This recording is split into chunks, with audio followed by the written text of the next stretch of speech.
a partir dessas escutas, a gente criou esse primeiro programa, que é um programa de apoio aos palcos de música. Baseado em que sentido? Né? De que esse ecossistema da música está em constante transformação. Vocês sabem muito bem isso. Talvez tenha sido o segmento cultural mais impactado pelas tecnologias, né, nos últimos 10, 15 anos, desde a internet, na verdade, em que você balançou com as estruturas do modelo de negócios. Né? Antes, a gravadora fazia tudo para você, investia no marketing, as gravadoras eram quase 10 gravadoras de grande porte e cada uma lançava 60, 70 artistas por ano no Brasil, né, nos anos 70, 80, enfim. Você vê a diversidade e a quantidade, né, de artistas. Não que eles tenham sido sempre... tivessem feito isso porque eles eram bonzinhos, não, porque eles sabiam que o mercado era bom, era grande, comprava discos mesmo, né? E eles inventavam lá também estilos musicais, gêneros que eles queriam acreditar e acabavam induzindo um pouco o mercado nesse sentido. Mas, enfim, com a internet, com plataformas de streaming, né? Então as vendas digitais hoje já superam as físicas, vocês sabem disso. E tem um dado interessante que reforça a vocação do carioca, especialmente para a música, né?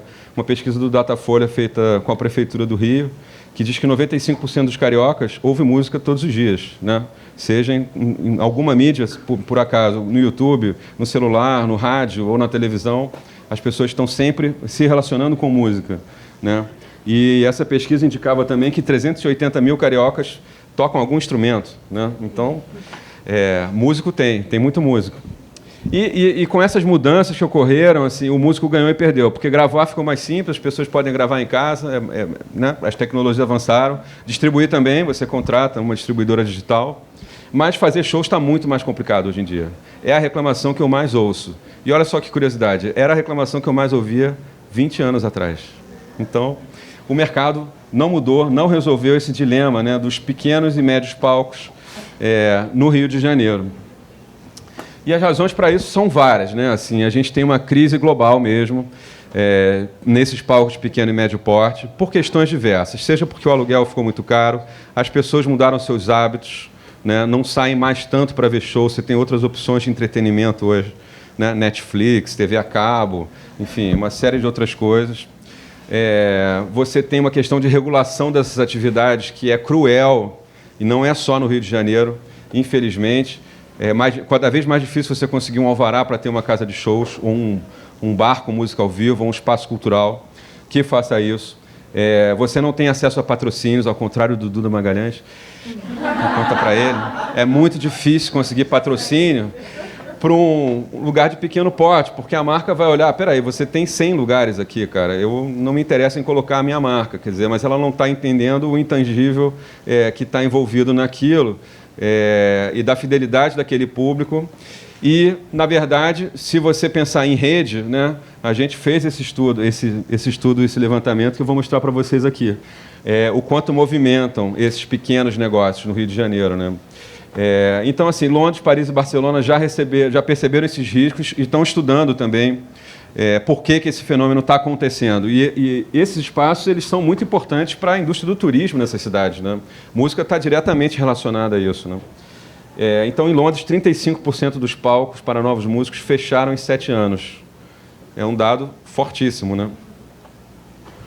E eles criaram, então, esse rescue plan, né? Um plano de resgate também, para entender, e a prefeitura está investindo bastante para reverter essa situação em Londres.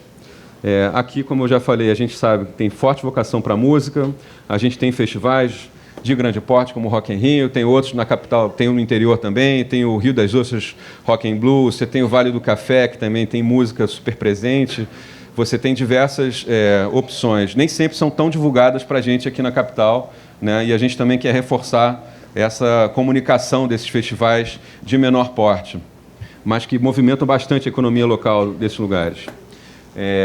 Não preciso dizer que Tom Jobim ganhava vida como pianista de bar, né? Nos anos 50.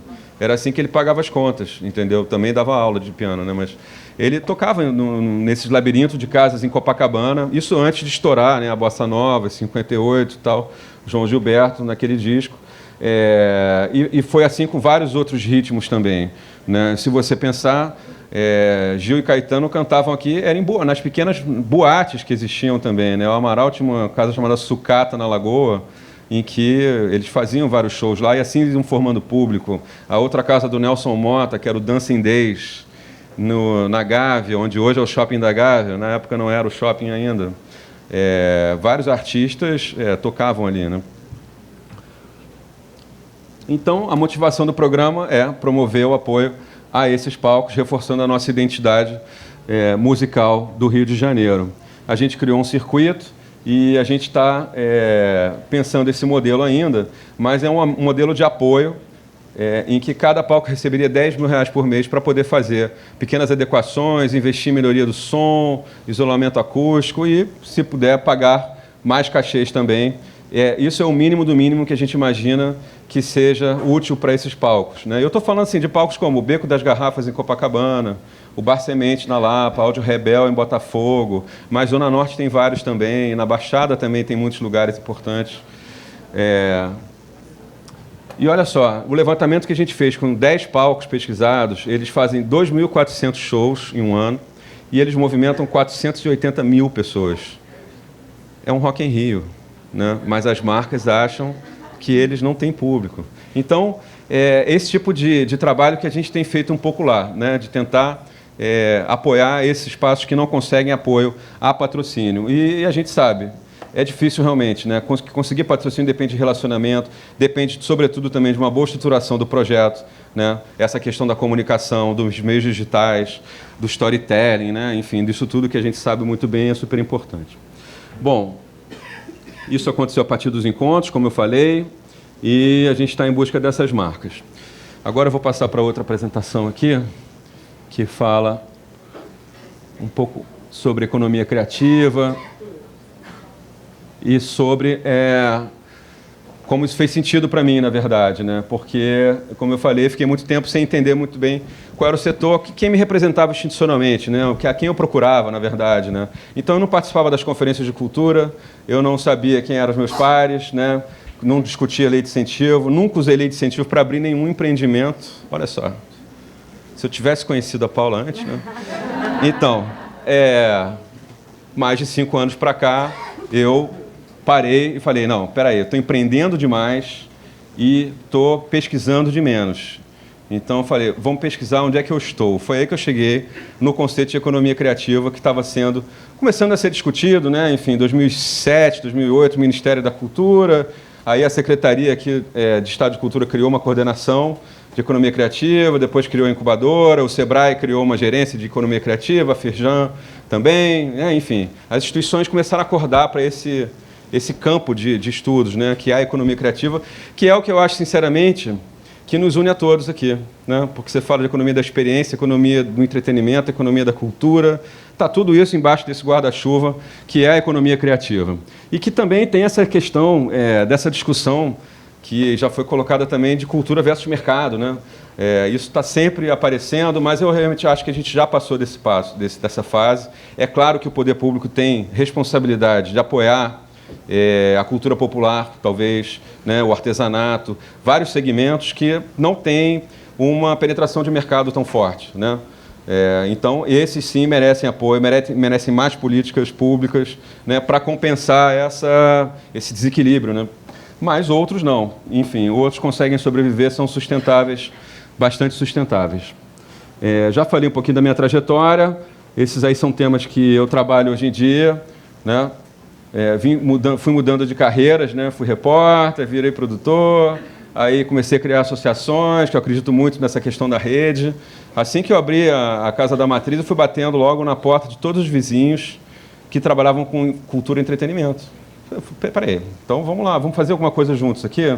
Criar uma associação, vamos fazer eventos conjuntos, um calendário, vamos falar juntos com o poder público, né? Porque você tem muito mais força, né? E a gente criou uma rede com 30 casas, que se tornou o Polo Botafogo. Isso foi em 2003 e foi o primeiro polo cultural e gastronômico da cidade. Depois criou-se uma rede com 25, né? Isso facilitou muito, a gente conseguiu serviços públicos mais rapidamente, poda de árvores, resolver problemas urbanos, Polícia Militar passou a ter um adesivo, Polo Botafogo. Assim, a gente conseguiu realmente mostrar que tinha uma união, tinha uma coletividade em torno de um mesmo tema e que esse bairro precisava de melhorias de serviços públicos, né? Então, isso é muito interessante. E aí fui pesquisar também quais eram as instituições que apoiavam esse tipo de rede. Então, qual o sindicato que me representa, né? Então, vocês têm que ficar atentos a isso também, né? Sindicatos, associações que fazem um trabalho na área que vocês se interessam. Vamos lá, então, vamos participar dos encontros, das discussões, né? E é isso aí, economia criativa, olha só, isso aí é uma apresentação uma definição da UNCTAD, né, das Nações Unidas, que define a economia criativa como um conceito emergente que trata da interface entre criatividade, cultura e economia e tecnologia em um mundo dominado por imagens, sons, textos e símbolos. Tá? E eles começaram a entender que esses ciclos de criação, produção e distribuição eles tinham importância muito maior ainda nos países em desenvolvimento, porque a gente tem muita vocação para isso, né? A nossa cultura é muito rica mesmo e o valor do intangível aqui, né, é muito forte. Então, esses são os segmentos que se trabalha na economia criativa, aqui na Secretaria de Cultura do Estado. No Ministério da Cultura tem uma pequena diferençazinha, enfim. Na Inglaterra também eles trabalham de outra maneira. Tem o site do Rio Criativo e do Gênesis lá da PUC, tá? Então, música, cinema, artes cênicas, e as diferenças em relação à economia da cultura. Você inclui moda, você inclui design, você inclui games, né? Então, esses setores não eram considerados no PIB da economia da cultura, mas são considerados no PIB da economia criativa. Então, nos dá mais argumentos com os secretários de Fazenda, por exemplo. Dizer, não, me dá mais orçamento aí, porque olha só o que a gente movimenta na economia, né? Não é pouca coisa. E as secretarias de cultura, infelizmente, têm sempre o pior orçamento. Ou, se não pior, assim, entre os 3 piores em todas as esferas públicas. E o Ministério da Cultura, que deveria ter 2%, né, do orçamento federal, que é o que se propõe, né, tem 0,002, sei lá, é muito pouco. Então, eu acho que fazer política pública com pouco dinheiro é a nossa especialidade. Então, o Reino Unido eu já falei, eles perceberam isso nos anos 90, foram pioneiros, né? A Austrália também tinha lá umas pesquisas, mas o Reino Unido foi muito mais rápido, criaram o Ministério das Indústrias Criativas no governo Tony Blair e começaram a investir nesses segmentos que estavam crescendo a uma taxa mais elevada do que a velha economia, né? Então, por isso eles investiram. A questão e eles falam muito do copyright, né? Da propriedade intelectual, está muito ligado a muito do que eles fazem na área de creative economy, que eles colocam, né? Aqui você tem ali o núcleo central, que seria o mais intangível, a criação mesmo, e aí as outras áreas periféricas de suporte a um produto como, por exemplo, um texto de um livro, e depois você tem que, né, diagramar esse livro, depois publicar, distribuir, etc., etc., e por aí vai. Eu não vou mostrar um videozinho ali, não, do John Hawkins, que foi um cara que conceituou muito isso no Reino Unido, mas ele diferencia economia criativa de indústria criativa. Ele prefere economia criativa porque ele acha que indústria é muito sobre produzir e não comercializar, distribuir, e economia, para ele, completa melhor esse ciclo, né? Bom, professor, o senhor me avisa, por favor. A melhor maneira de prever um futuro é criá-lo. Isso aí, acredite nos seus sonhos. Veja o que você quer e vai atrás, mesmo que você não entenda direito, né? Já me chamaram muito de louco também. Todo mundo aqui é meio louco, né, hoje? Enfim, quando eu tinha minha profissão com carteira assinada, eu falei, vou pedir demissão, pai. Para fazer o quê? Vou empreender, vou abrir um negócio. Cara, é lógico que as pessoas acham que tem um caminho, né, mais estável, mas se você tem vocação para fazer alguma coisa, não adianta, essa estabilidade não vai te prender, né? E é claro que eu faria muita coisa diferente hoje em dia, né? Porque desses 10 lugares que eu abri 8 deles num intervalo de 2 anos. Então foi uma maratona, né? Assim, mas é porque era tanta demanda no mercado cultural, especialmente na música, né? E todos eles deram certo do ponto de vista de público, né? Quer dizer, todos eles tinham público frequentemente enchendo os eventos, enfim, eles se tornaram referências para nichos, né? Uma coisa também que é uma tendência muito forte, já que hoje, com mídia social, a gente fala muito com segmento, só que depois eu não aguentei administrar tudo isso, porque aí eu deixei de ser o curador, deixei de ser o pesquisador das tendências para virar o administrador. E aí eu não queria, assim como o Duda falou que o sócio dele também não quer ser o CEO, né? Eu não quero ser esse CEO também que só administra os números. Isso eu não quero. Enfim, a percepção sobre cultura, não vou entrar muito nisso aqui, depois a gente pode conversar mais sobre isso, mas como foi mudando a partir dos séculos, Essa questão de cultura versus mercado. O Zé Carlos Duran, lá de São Paulo, fala que há essa relutância institucionalizada, né, em reconhecer as práticas culturais, os bens e serviços que dela resultam, que eles sejam presididos por lógicas de interesse, ou seja, sobretudo interesse econômico, né? Por que cultura não pode ser sustentável e não pode gerar resultados, não é? É isso, gente. Pensar no que nos motiva, nossas referências, né? Eu gosto muito do Rio Antigo, da coisa, né, das raízes, da tradição, de pesquisar, de entender, né? A Lapa, para mim, é um lugar super importante. Eu tenho um livro chamado Rio Cultura da Noite, que tenta contar um pouco 200 anos dessa história da vida noturna, como é que eram os perfis de espaços, o que as pessoas ouviam, o que elas vestiam. E a gente vê que não muda muita coisa em relação à perseguição dos empreendimentos culturais noturnos, sobretudo, não, entendeu? A polícia nos anos 30 e 40 já batia pau, caía de pau geral, queria fechar os cabarés, as casas da Lapa, porque era tudo muito transgressor, muito diferente. Que história é essa? Hoje em dia também ainda. É difícil abrir, é muito fácil os caras fecharem. Eles fecham, continuam fechando. E por isso que tem poucos lugares para sair hoje, né? Se você pensar bem. Tem muito bar na cidade, mas casa de show, né? E é isso. As pessoas querem ir perto de casa cada vez mais. Lei seca, questão da violência também. Então as pessoas estão transitando menos, né? Mas então isso deveria valorizar o empreendimento do bairro, né? O estabelecimento mais perto de você. Mas é difícil ter música ao vivo, muito difícil. E é isso, a questão do setor, da pesquisa, uma vez que você entenda o setor, vamos entender quais são as lideranças, vamos conversar com esses líderes, a galera está super aberta sempre. Você acha que mandar um e-mail, às vezes, para um diretor da Ambev, o cara não vai te responder, o cara vai te responder porque ele quer te ouvir, ele absorve também o que você está levando para ele. Os bons líderes, os bons gestores sempre estão abertos a conversar com todo mundo, né? E isso aí é uma frase do Silvio Meira, aquele cientista genial lá de Recife, que ele fala que nós somos as redes para as quais nós podemos retornar, né? Eu retorno a todas as minhas redes, cara. Pô, eu adoro. Eu gosto de diversidade, né? Então eu falo com gente de todos os tipos e todas as crenças. A questão da oportunidade. A oportunidade, ela chega até você ou é você que produz a oportunidade? Podem existir as duas coisas? O que vocês acham? Podem, né? Eu também acho que elas convivem, assim. Nem sempre a oportunidade é muito óbvia, né? E aí é que está a inovação, né? E às vezes é tão inovador que todo mundo fala, mais uma vez, que você é maluco, hein? Cuidado. Mas é aí que pode estar a boa ideia, né? Porque não é óbvio para todo mundo que aquilo é uma boa ideia. Mas depois que você executa, com planejamento, né? De preferência com o dinheiro dos outros, não o seu, aí é uma boa, tá? Enfim, acesso a capital no Brasil é sempre muito complicado. Para a cultura, então, não tem um investidor anjo que invista, eu acho, em empreendimento cultural.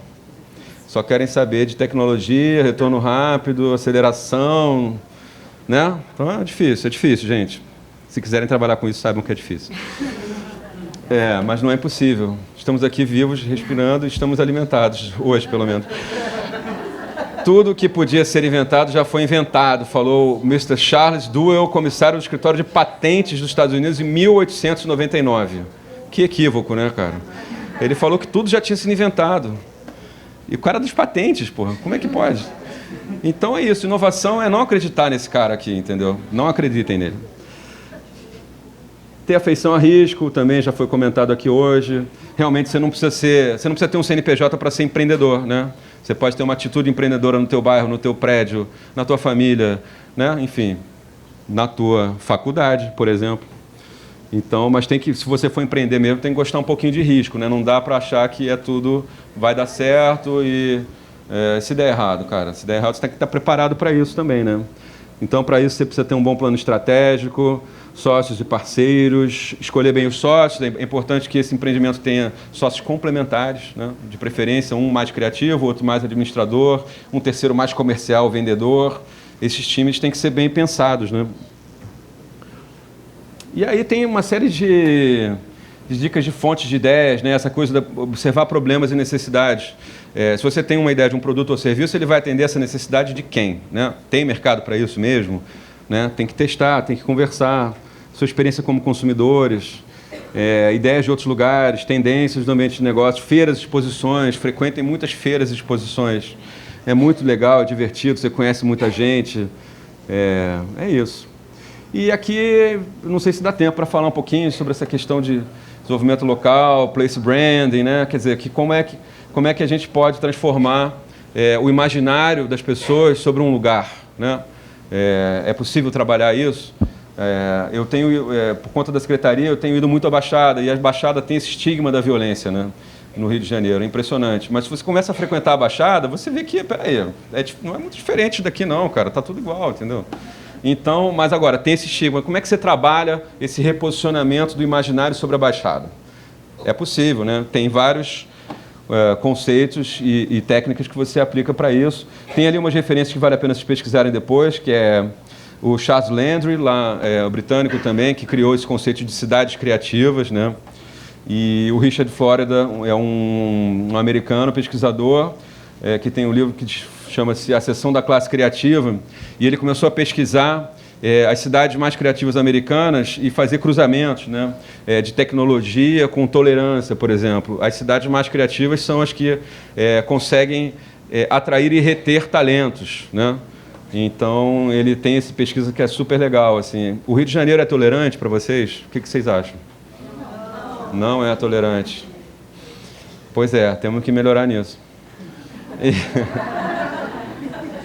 Então, a Colômbia fez essa campanha de reposicionamento. Amsterdã tem aquela que é super conhecida. Bilbao, na Espanha, decidiu investir no Museu Guggenheim, que reposicionou, criou uma ilha de prosperidade num país que estava super decadente economicamente, ainda está tentando se recuperar, né? Mas essa área de Bilbao, por conta do museu, criou uma série de empregos, né, no setor de serviços, turismo, transporte, hospedagem, alimentação. Impressionante como um equipamento cultural, né, pode ter isso, né? E aí, gente, não vou entrar aqui muito nesses... Isso aqui foi um projeto que a gente fez lá no Meia, chamado Território Criativo Grande Meia. E a gente percebeu que as pessoas, depois da reabertura do Imperator, né, passaram a ter orgulho de novo de morar no Meia. É um cinema muito importante, né, dos anos 50, e ficou fechado há algum tempo, depois virou casa de show, mas ficou fechado, a prefeitura comprou e reabriu, é espetacular. Todo mundo já foi ao Imperator aqui? Quem já foi? Aí... Nós temos um projeto do Imperator, que é um curso de RP aqui. Poxa. Desde 2013. Legal. O Imperator é demais, ele é comparável a vários equipamentos culturais internacionais, gente. La Palais, que é uma feira literária na Lapa, também para tentar reposicionar a Lapa, resgatar seu valor literário e tal, etc. E não vai dar tempo de falar de gestão de casas de shows e noite. Mas eu tô por aí. É isso, obrigado então. Valeu, até a próxima. Falei meio rápido aqui.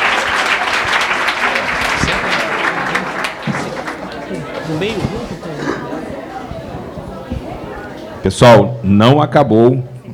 E eu queria deixar claro para os nossos convidados que, na verdade, vocês não estão aqui por conta do sorteio dos ingressos do Rock in Rio. Esses livrinhos aí eu tenho que entregar, não posso esquecer. A gente pode deixar. Olha, eu trouxe aqui publicações do Sistema Estadual de Cultura, tá? Virou lei em 2015, isso é muito importante para todos nós. Não é o ingresso do Rock in Rio, mas, porra, recomendo. Eu gostaria de fazer um convite, já que a gente vai para a nossa fase final, que é um bate-papo. Eu não sei se o nosso coordenador Anderson Ortiz ou a professora Maria Helena, que tem todo um trabalho ligado a essa questão de cidades, enfim, eu gostaria de contar com mais alguém do curso de RP para dividir essa mesa aqui e a gente partir para o nosso bate-papo final. Professora Maria Helena, então.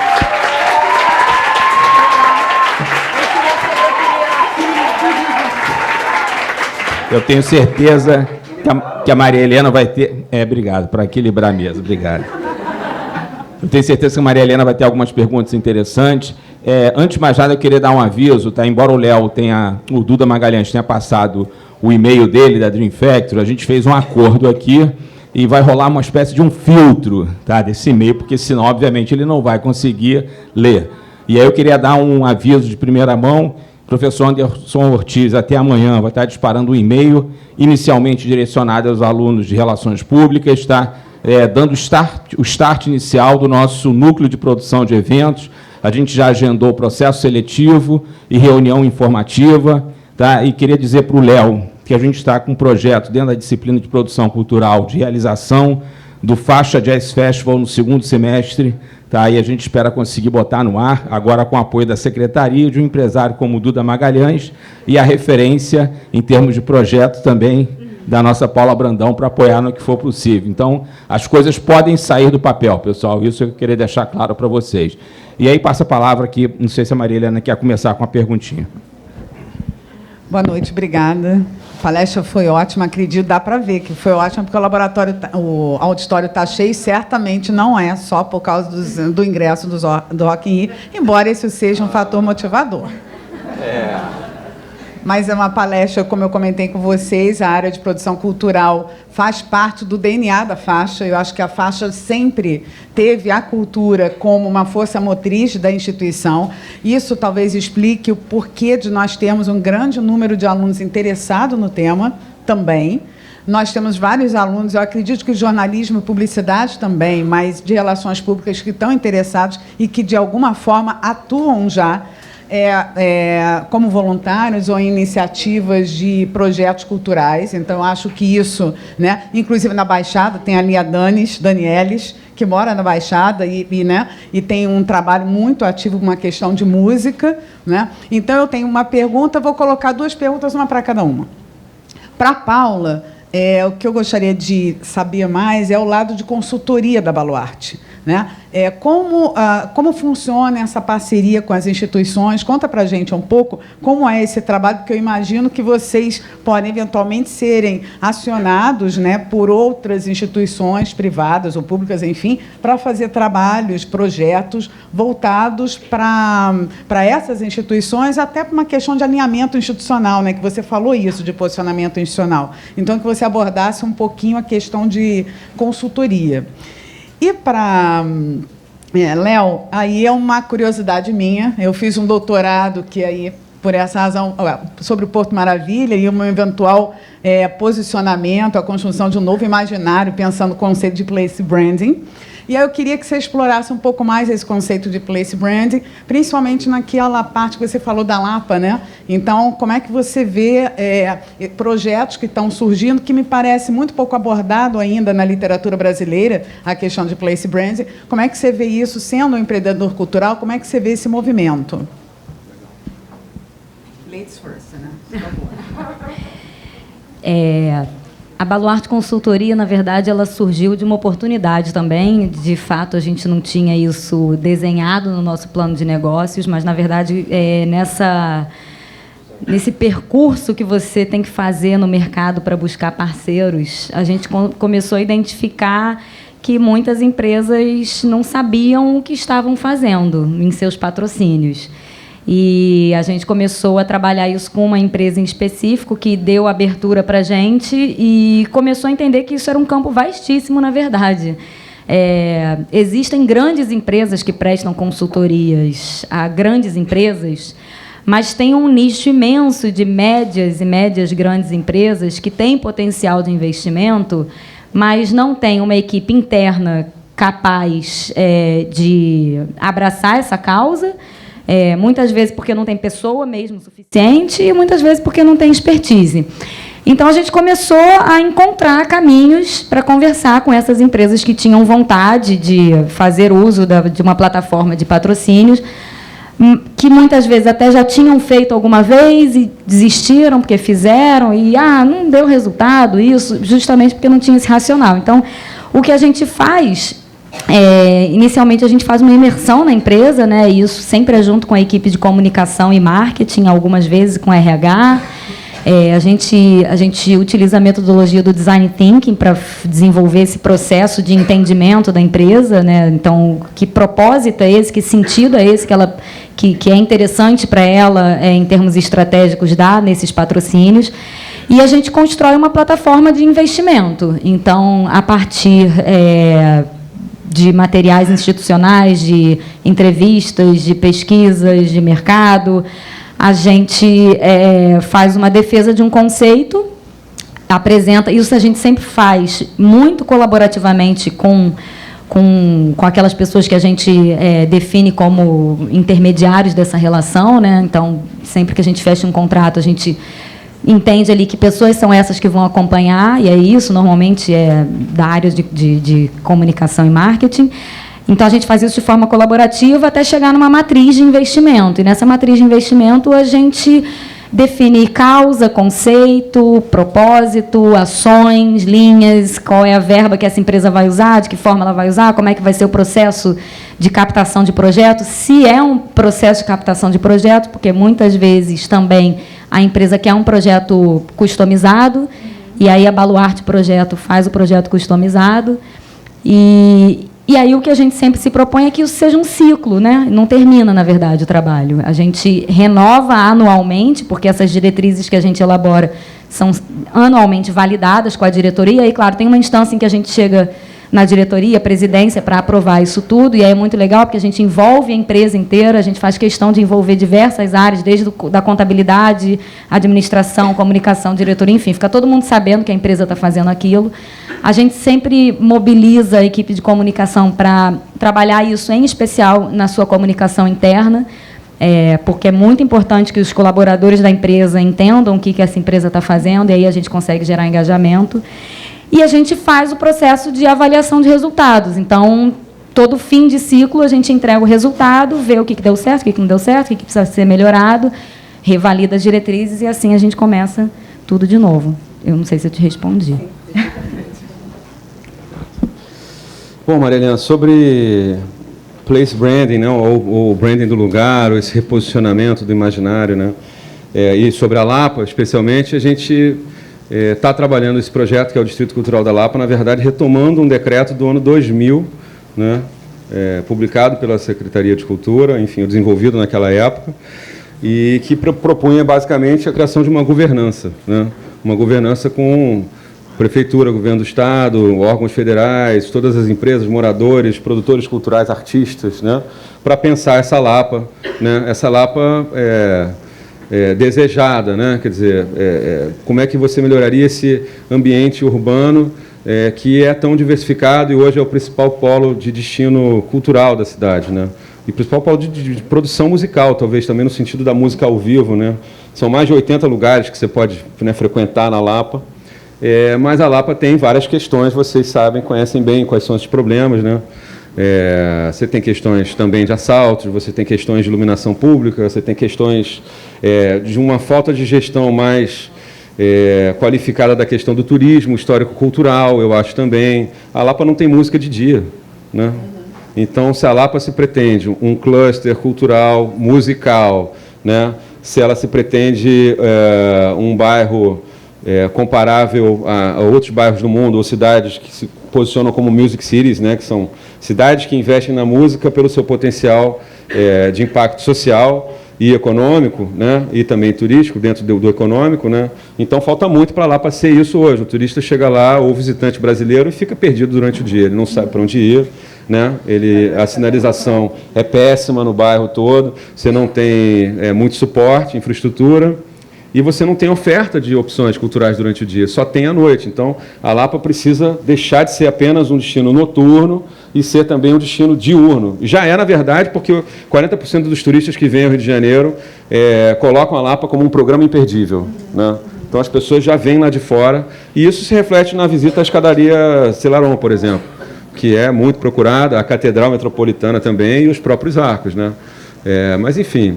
Então, eu acho que esse reposicionamento ele tem que acontecer a partir desse programa, porque é isso, Lapa é patrimônio histórico, é diversidade, é música, vários ritmos, né? É destino turístico, tem circuito de botequins, antiquários, né? Restaurantes, também é um território literário, porque muitos poetas, compositores, escritores viveram lá, vivem lá até hoje, criam a partir dessa realidade da Lapa. Lapa também é tecnologia, que tem muitos estúdios, tem vários escritórios de design, tem arquitetura, tem uma série de profissionais que trabalham na Lapa hoje. Tem as arenas que todo mundo conhece, o circo, a fundição, tem várias ações de impacto social, o próprio circo tem a creche e a sua escolinha ainda, a fundição tem várias ações também, né, de impacto social. Você tem Ricionário, que é um dos lugares mais interessantes do mundo, segundo algumas publicações, né? E também é uma região de sede de grandes empresas. Enfim, eu acho que juntando tudo isso, essas qualidades, né, e as questões para se resolver, a gente consegue fazer esse reposicionamento da Lapa, que já tem uma imagem, de certa maneira, positiva, né? Quer dizer, esse branding aí, ele precisa evoluir para outros patamares, mas ele já não é negativo de todo hoje, né? Mas você não tem uma campanha, eu amo a Lapa, você não tem uma, né, adoção de equipamentos públicos ali, praças.